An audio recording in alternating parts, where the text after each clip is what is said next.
give you a little tour of what we're doing. This is Boone, by the way. You can see Boone. This is our shop. So usually we have at least 2 vans in at one time. We've got a couple out there ready to go. This one's actually finishing up. It's going to Oregon. Let me show you what's in here. So we've got 3 vans in today, really. This is our storm shelter. Don't look at that too close. But this is our storm shelter because we are in Oklahoma. This van, this is the one going to Oregon this week. And we're doing some little tweaking, just double checking and testing all of our systems right now. And this one's about to have an awning put on the side.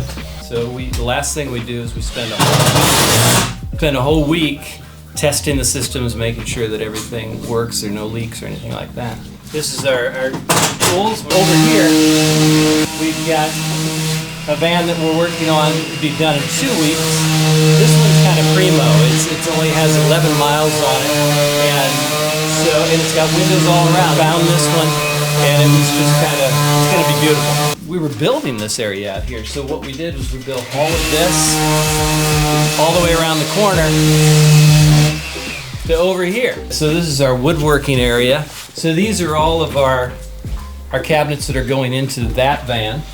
And this, Rick designed this. This is our Tower O drying things. Doors for that one, doors for this one. I'll show you what we're working on over here. This is the beginning. This is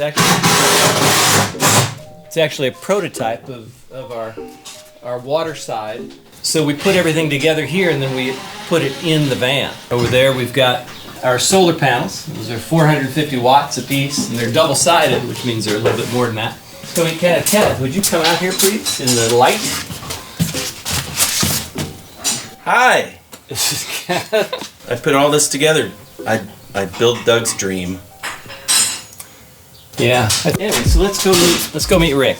Actually, I'm just here for moral support. Very, very good at figuring out creative solutions for our cabinetry. Kenneth is in charge of assembly, basically. I do systems. We want to make sure that everything lasts a lifetime. You're gonna make noise, aren't you? It's about 10:20. 10:20. Ooh. That means we're almost muffin time. Muffin time!